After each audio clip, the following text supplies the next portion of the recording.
Hello and welcome to the Daily Report for this Friday afternoon, June 14th, here in South Korea. We are starting our newscast a few minutes early today to bring you live coverage of the official welcoming ceremony in Uzbekistan ahead of President Yoon's summit with Uzbek President Shavkat Mirziyoyev on this Friday over in Tashkent. Now, while we await that footage, I have our senior correspondent, Oh Seong, who is part of the traveling press corps, standing by live at the Uzbek capital city. Seong, welcome. Hi, Sonia. It's great to be here. Right, Seong, let's start then with a few words about the significance and purpose of this particular trip. Right, so while South Korea and Uzbekistan, they already have very close relations as special strategic partners. And with Uzbekistan being home to some 170,000 ethnic Koreans, there's a cultural affinity there as well between the people. And as Uzbekistan also has the largest population in Central Asia, it's an attractive destination for Korean companies, offering a significant market and abundant labor force. In particular, President Yoon is going to seek to establish cooperation on energy infrastructure and core mineral supply chains, which are critical for South Korea's high-tech industries. Uzbekistan's mineral resources include petroleum, natural gas, uranium, copper, zinc, and lead.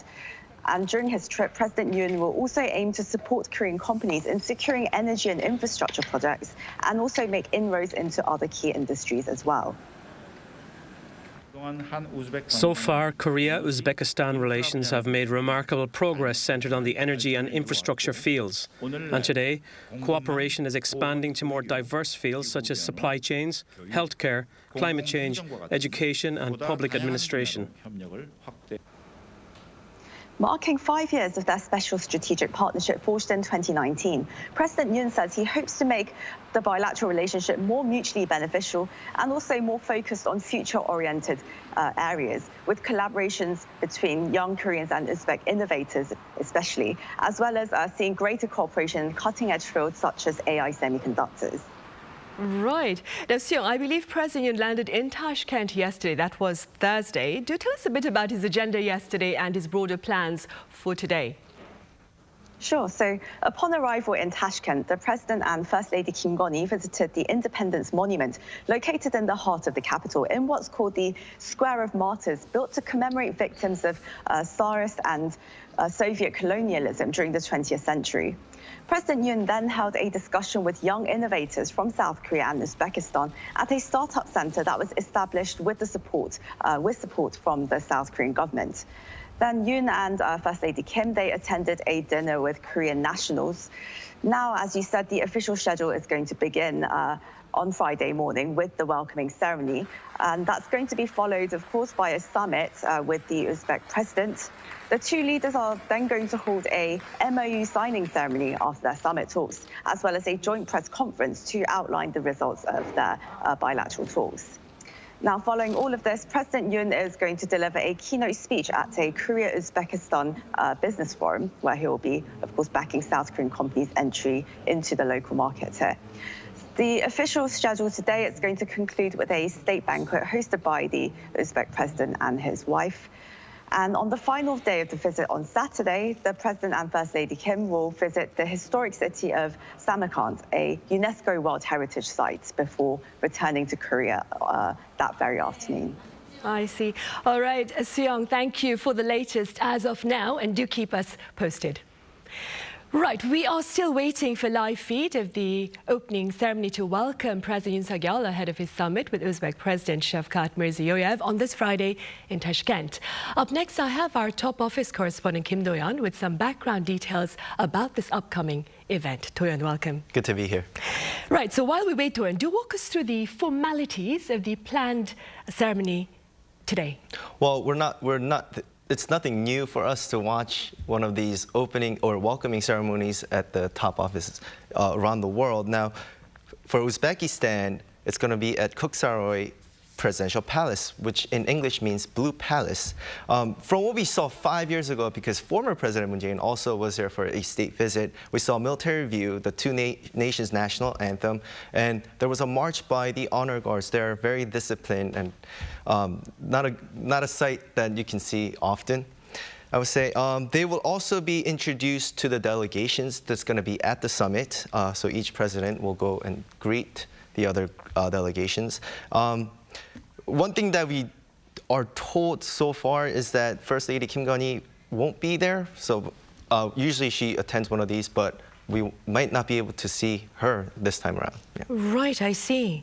Doyon, Uzbekistan, it's the third and final leg of President Yoon's Central Asia tour. Could you tell us a bit more about the country itself? Right, so as we know, the capital is Tashkent. The primary language will be Uzbekistan and Russian.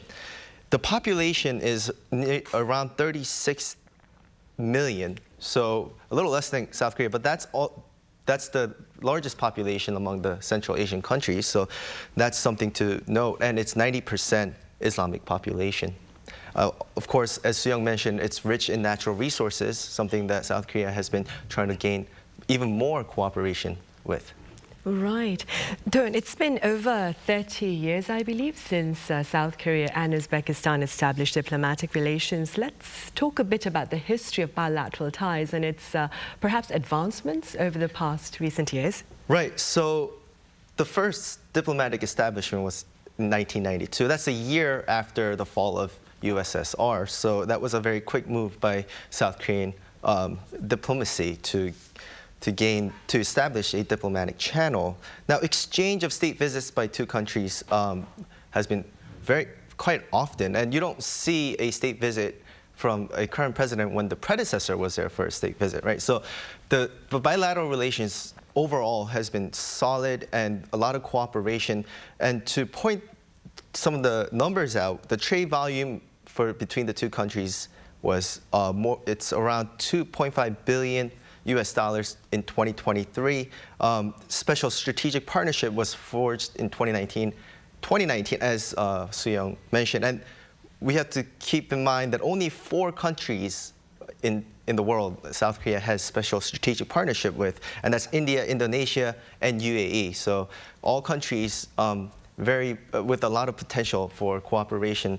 So that's something to also note. And South Korea has also a lot of foreign workers from Uzbekistan, and the numbers are nearly 10,000 currently, and it's been going on for a very long time. So we can see that the two have been cooperating for quite a while now. Right, and they're hoping to further boost that partnership through this latest summit talk between the two leaders. So in Uzbekistan, it's also home to a remarkable number of ethnic Koreans, better known as Korea Saram. What more can you share about them? Right. And throughout President Yoon's trip to Central Asia, we've been mentioning about the Korea Saram. It's very important historically for South Korea to note this. There are ethnic Koreans who lived in the former Soviet Union and their descendants that were forced to move to Central Asia. There are around 500,000 Korea Saram worldwide, approximately 300,000 residing just in Central Asia. Uzbekistan has the most, with 170,000, and among the countries that gained independence after the fall of USSR. We share a lot in common, culturally, of course, and a lot of them tend to keep the Korean naming structure, so we have, yeah. Right, indeed. Now, prior to President Yoon's departure for Central Asia, Doyon, the presidential office here shared plans for the Silk Road Initiative. What does this initiative include? That's right. So it's a comprehensive diplomatic strategy towards Central Asia, and we've seen the Yoon administration do this for 2 different regions before. But in terms of Silk Road, of course, the name coming from the Silk Road, the role that Central Asia played historically, and its role right now is very important yet again because of the global uncertainties with the war in Ukraine. So what they describe this as is a comprehensive diplomatic strategy towards Central Asia. Resources the acronym is done with ROAD, so it's ROAD. They summarize it nicely for us, and R stands for resources cooperation, O stands for ODA, so the money or the support that we give to these developing nations, and a company to grow together, especially with Korea Saram, because there's a lot of ethnic Koreans in Central Asia, and D for drive. During President Yoon's visit to Kazakhstan, Kazakh President Tokayev welcomed this strategy, so it's looking bright. Right, it really is. Well received. Right. Now, for those of you that is joining us as we speak, we are bringing you live coverage of President Yoon Suk-yeol's visit to Uzbekistan. Now, there is a welcoming ceremony today ahead of his summit with Uzbek President Shavkat Mirziyoyev.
That was the playing of the national anthems of the two countries, South Korea and Uzbekistan. We are bringing you live feed of the official ceremony to welcome President Yoon Suk-yeol ahead of his summit with Uzbek President Shavkat Mirziyoyev on this Friday in Tashkent.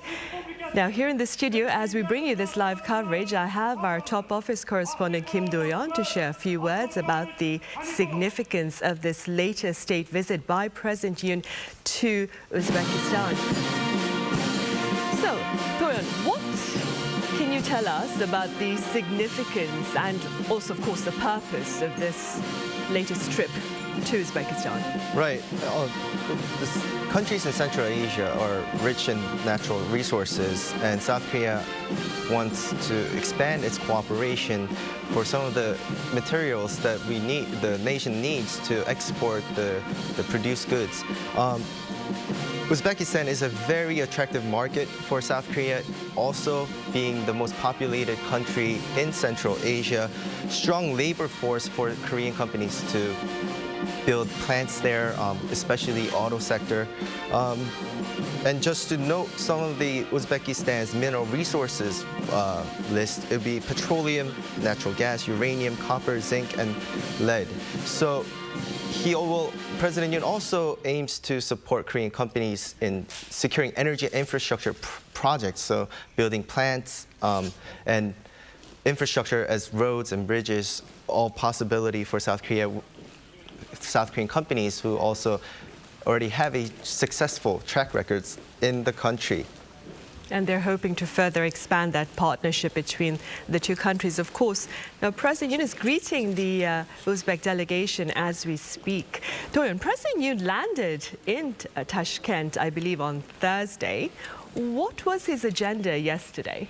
So upon arrival, first President Yoon and First Lady Kim Gun-hee visited the Independence Monument located in the heart of the capital, what's called the Square of Martyrs, built to commemorate victims of Tsarist and Soviet colonialism during the 20th century. Now, President Yoon then held a discussion with young innovators from South Korea and Uzbekistan at a startup center that was established with support from the Korean government. Now, that was something different from his past two country state visits. So it was notable to see President Yoon speak with young generation. Then the first couple attended a dinner with Korean nationals, so overseas Koreans and some people in Uzbekistan that have emigrated from South Korea. Now, the official schedule for state visit began this morning on Friday with welcoming ceremony that's going on right now. The two are expected to do the usual state visit engagements with MOU ceremony and joint press conference. Right, indeed. And after greeting the Uzbek delegation, President Yoon is guiding Uzbek President Shavkat Mirziyoyev to the South Korean delegation for greetings as well? Yes, that's the Deputy Prime Minister for Finance, Choi Sang-mok, right now. Right, and the greetings are coming as we hope for greater economic cooperation between the two countries, of course.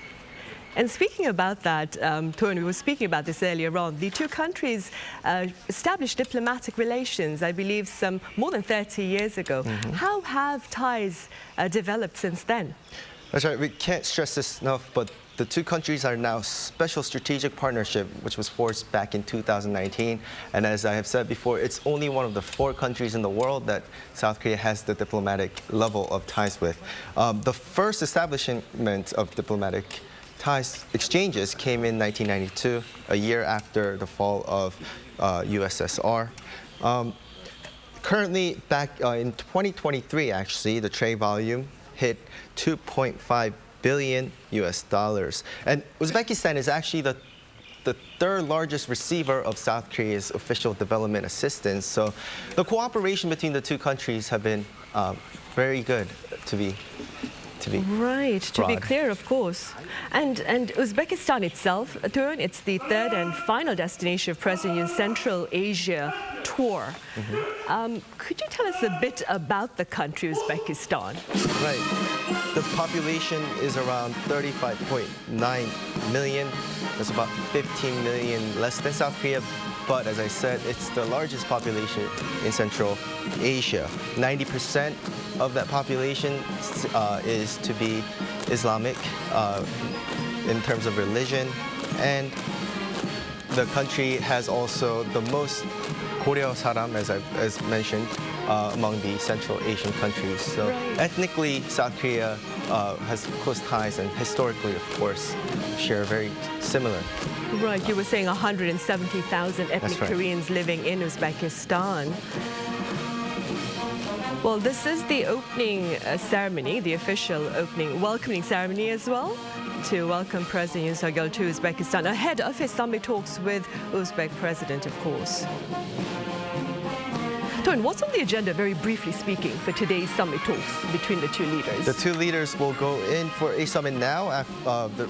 I believe there will be a photo shoot before the summit, and there will be a summit, and they will sign MOUs, as he does with many countries that he visits, and joint press conference to outline the results of the summit. So what's discussed between the two, we'll know by then in a couple hours.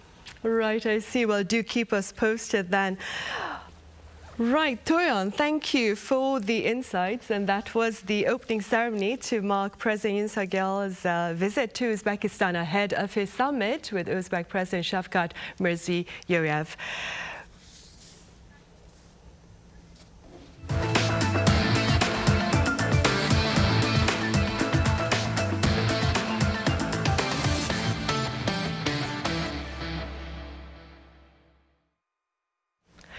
Come next week, medical practitioners at hospitals, big and small, are planning to partake in collective action amid the prolonged standoff between the government and doctors in training opposed to medical school quota expansion.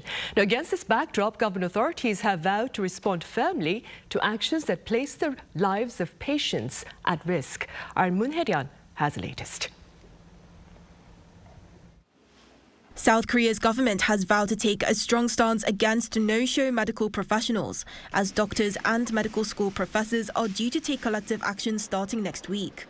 During an emergency briefing on Thursday, the government stated that as medical law stipulates, a medical practitioner cannot refuse to treat patients without a justifiable reason. The planned walkouts would be treated as illegal acts. Government will prioritize the people's lives and health and maintain emergency medical care while responding firmly against illegal actions. Members of the Medical Professors Association of Korea, with professors at 40 universities around the country, will take a day off next Tuesday in solidarity with the Korea Medical Association in a move against the government's medical school quota hike. In a separate move, other major university hospitals are scheduling indefinite walkouts, the first being professors at Seoul National University Hospital starting next Monday.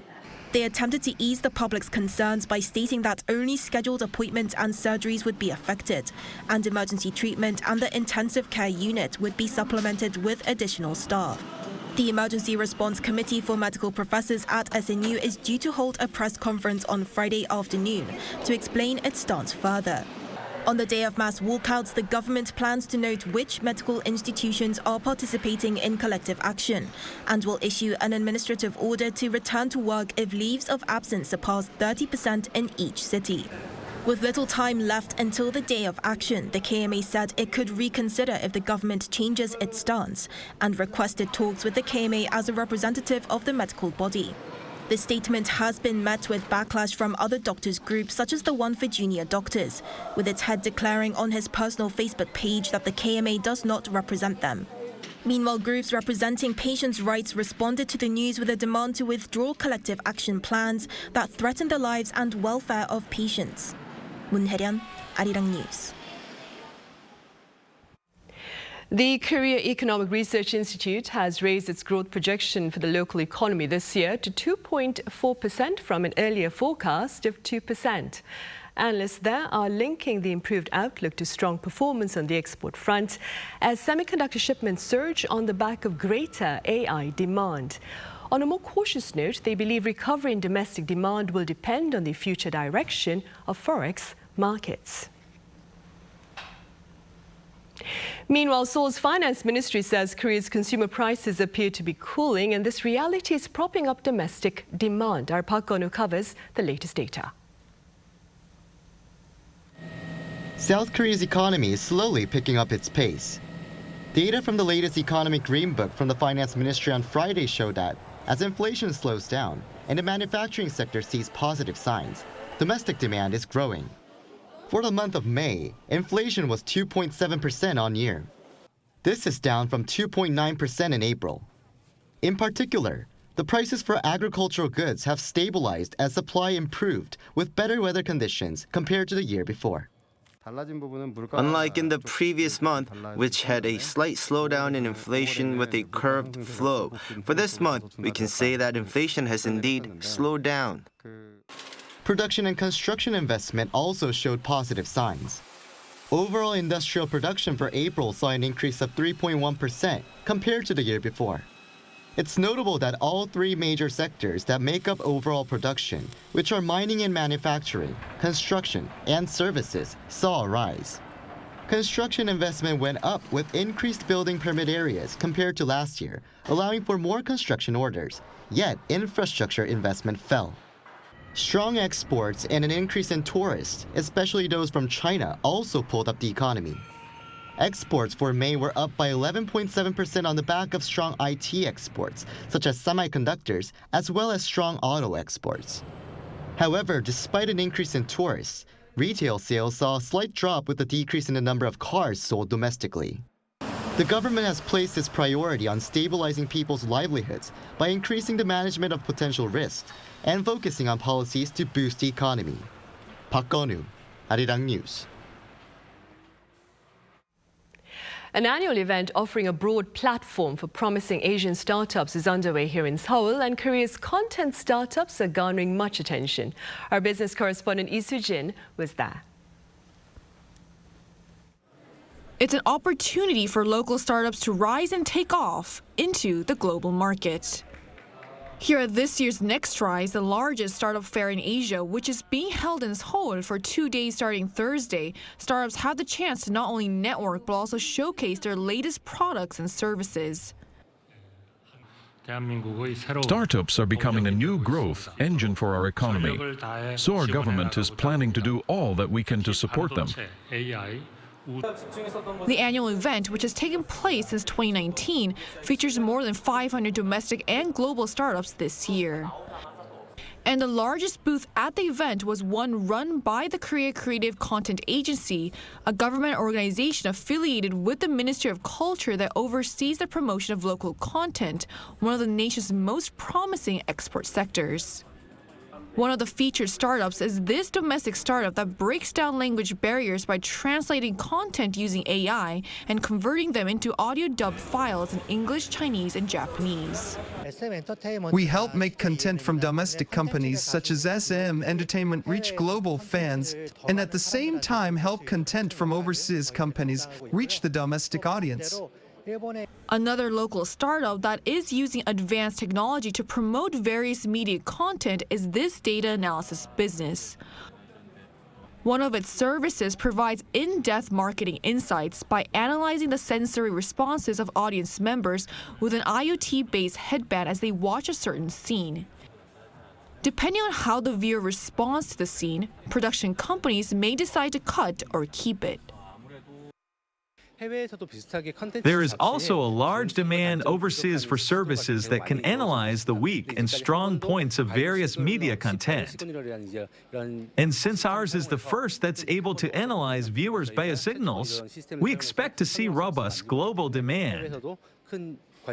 And in recognition of how important it is for startups to expand abroad so they can, according to industry insiders, expand revenue streams, Japan was selected as the featured guest country at the fair, the first time this type of selection has been made. With the fair putting a greater focus on overseas markets and providing plenty of networking opportunities, local startups will be able to use this as a chance to make their foray into the global market. Lee Soo-jin, Arirang News. Pet-friendly, it's the new buzzword at travel agencies as well as drinking and dining establishments as many Koreans adopt furry friends into their homes. Our An Sung-jin reports. More pets, more businesses. As more South Koreans are having pets, more and more businesses are specifically targeting these pet owners to win over new customers. According to research from KB Financial Group, the number of households in South Korea that owned a pet in 2022 was more than 5.5 million. And when it comes to Seoul, 1 in every 10 households in the capital has a pet.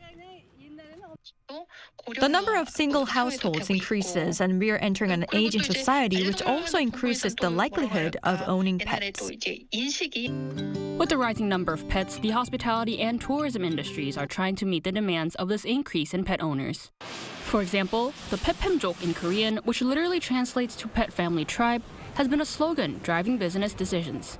This company specifically works on providing services for pet owners like a temple stay with your dog. Our service revolves around providing information on places that are pet-friendly. Our users have doubled for the first half of 2024 compared to last year. There are increased opportunities with pets these days, like a beach for dogs. Data from the Korea Tourism Organization shows that the market value of Korea's pet industry is expected to reach up to $4.4 billion by 2027. This franchise cafe has been approved as a testbed by the Ministry of Trade under a regulatory sandbox framework that allows the cafe to have pets and food selling areas. Cafes and restaurants like these are helping foster a society where pets are more than just a cat and a dog. They're a lifelong companion. The cafe has a separate pet zone and a dispenser for dog training pads and water bowls and trash bags. I try to go around with my pet, but sometimes we face restrictions, so the places we can go are limited. It's a huge advantage to come here with my pet and comfortably enjoy our time. Apart from more businesses opening up to pets, pet owners may also be looking out for more premium and high-quality products for their companions. 안성진, Arirang News. In other news, members of the Group of 7 meeting will provide Ukraine with a $50 billion loan using profits from Russia's frozen assets in Europe and in the U.S. And speaking of the U.S., President Joe Biden and his Ukrainian counterpart Volodymyr Zelensky have sealed a security deal aimed at strengthening Ukraine's defense strategy. Our Lee Sing-jae has details. This year's G7 summit, held in Italy, focused on a number of global issues, including the prolonged war in Ukraine. On the sidelines of the summit on Thursday, U.S. President Joe Biden and Ukrainian President Vladimir Zelensky agreed on a 10-year security agreement aimed at strengthening Ukraine's defense against Russia. While the pact does not commit the U.S. to supply troops to defend Ukraine in case of an attack, it does commit Washington to hold high-level consultations with Kyiv within 24 hours if such an attack occurs. The U.S. will also continue to train Ukraine's military, deepen cooperation on defense industry production, and share more intelligence. The agreement also aims to help build Ukraine's long-term deterrence across multiple domains, including air, sea, and cybersecurity. Meanwhile, the G7 leaders also agreed on Thursday to lend Ukraine $50 billion using frozen Russian assets. While the final agreement still needs to be hashed out, most of the money would be lent by the U.S. government using windfall profits from the roughly $300 billion in frozen Russian assets. However, the vast majority of the frozen assets are being held in European Union nations. The U.S. and its allies froze all Russian central bank assets outside of Russia when Moscow invaded Ukraine in 2022. NATO will also aim for an agreement to provide over $42 billion in aid annually to Ukraine. Speaking at a press conference on the first day of the NATO defense ministers' meeting in Brussels on Thursday, NATO Secretary General Jens Stoltenberg said that the agreement could be signed next month at the NATO summit in Washington. He added that the burden of annual financial support would be shared equally among the Security Alliance members. However, Hungary, which has long opposed military support to Ukraine, withdrew from the plan early on. Lee Sing-jae, Arirang News. Following confirmation by South Korea's top office of a planned trip to Pyongyang by Russia's Vladimir Putin in the days ahead, pundits here believe the two allies will likely seek to bolster their bilateral military commitments. Our correspondent Kim Jung-sil reports. Russian President Vladimir Putin's visit to Pyongyang looks to be imminent. Several media are reporting signs of the regime making preparations ahead of the visit by moving airplanes parked near Pyongyang International Airport's main terminal and decorating Kim Il-sung Square. An official at the South Korean presidential office also confirmed the visit, saying it will take place within a few days. The question comes down to why it is happening now. The objective of Putin's visit to North Korea is to solidify Russia's relationship with North Korea, which has elevated to alliance-like military and economic partnership. Putin and Kim Jong-un met in Russia in last year, so it was expected that Putin would visit back North Korea after the presidential inauguration this year. With the upcoming visit, experts say the relationship between Moscow and Pyongyang could reach a new level. They say treaties on military and security cooperation could be signed between the two parties aimed at elevating their strategic relations. The last time Putin visited Pyongyang was in July 2000. He met North Korean leader Kim Jong-un's father Kim Jong-il and ratified a joint declaration reaffirming their close bilateral relationship. But experts say things have changed significantly in the last 2 decades. The biggest difference compared to 2000 is the war in Ukraine broke out, where there's a much higher level of military and security cooperation between North Korea and Russia. For Russia, strategic cooperation with North Korea has become very important, and for North Korea pursuing a higher level relationship including military and security cooperation compared to previous economic and scientific technological cooperation with Russia has become its absolute national interest. He added it's important for the South Korean government to continue sending messages that there mustn't be any military cooperation that violates UN Security Council resolutions. 김정실, 아리랑 뉴스.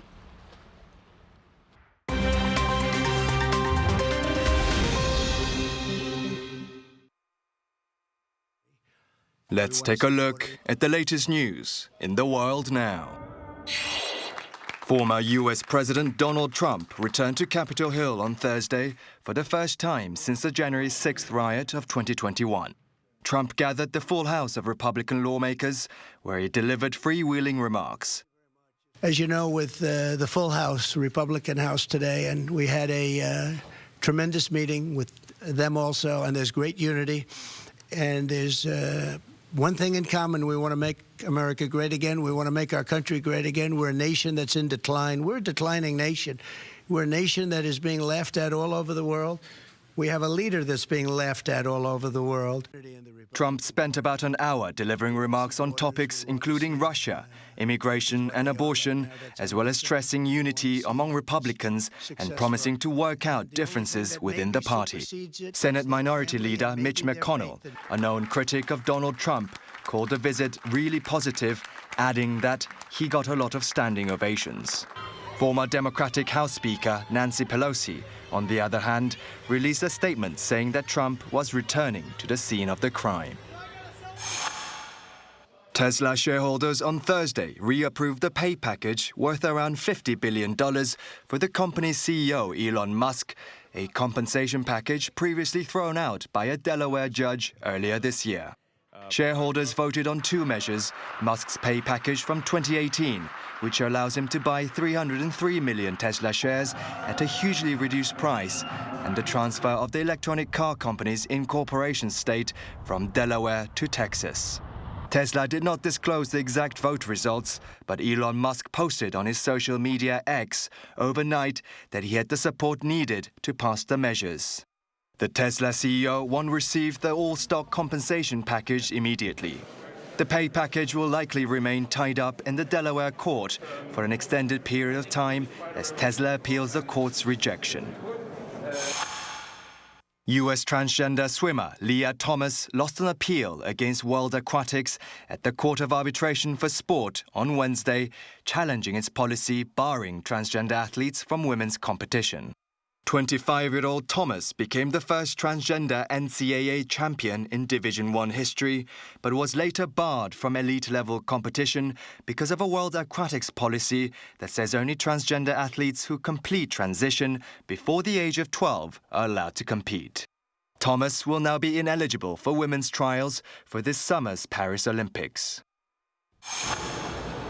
Over 1.5 million Muslim pilgrims have made the journey to Saudi Arabia's holy city of Mecca, as Friday, the 14th of June, marks the start of this year's Hajj. One of the world's largest annual religious gatherings, the Hajj is seen as the most significant manifestation of Islamic faith and unity, and must be performed at least once in a lifetime by all Muslims with the means to do so. The official Saudi press agency reported that as of late Monday, some 1.5 million pilgrims arrived in Saudi Arabia from abroad for the 5-day religious ritual. The Gulf Kingdom's Minister of Religious Pilgrimages stressed that no political activity will be tolerated and that the focus must be on the prayers. Kim Seong, Arirang News.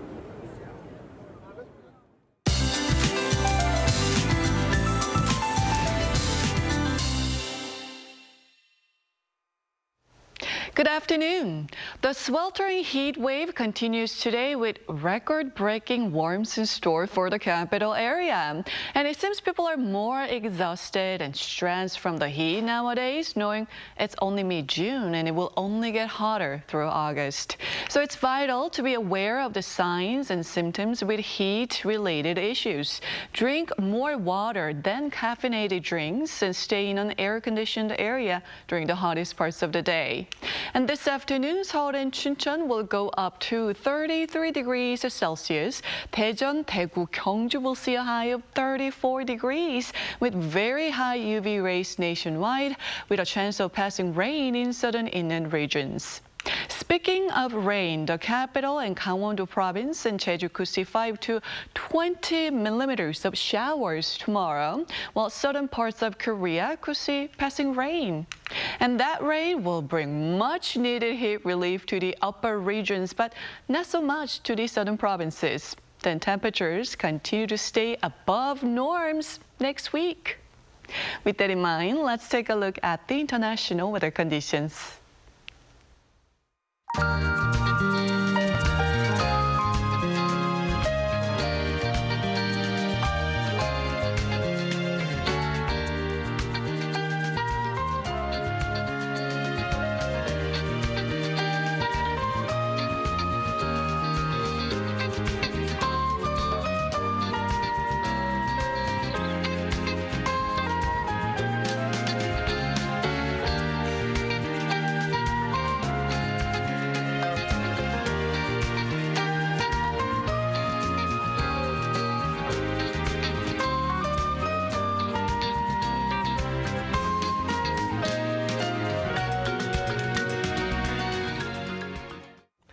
And those are the headlines at this hour here in Korea. Thank you for watching.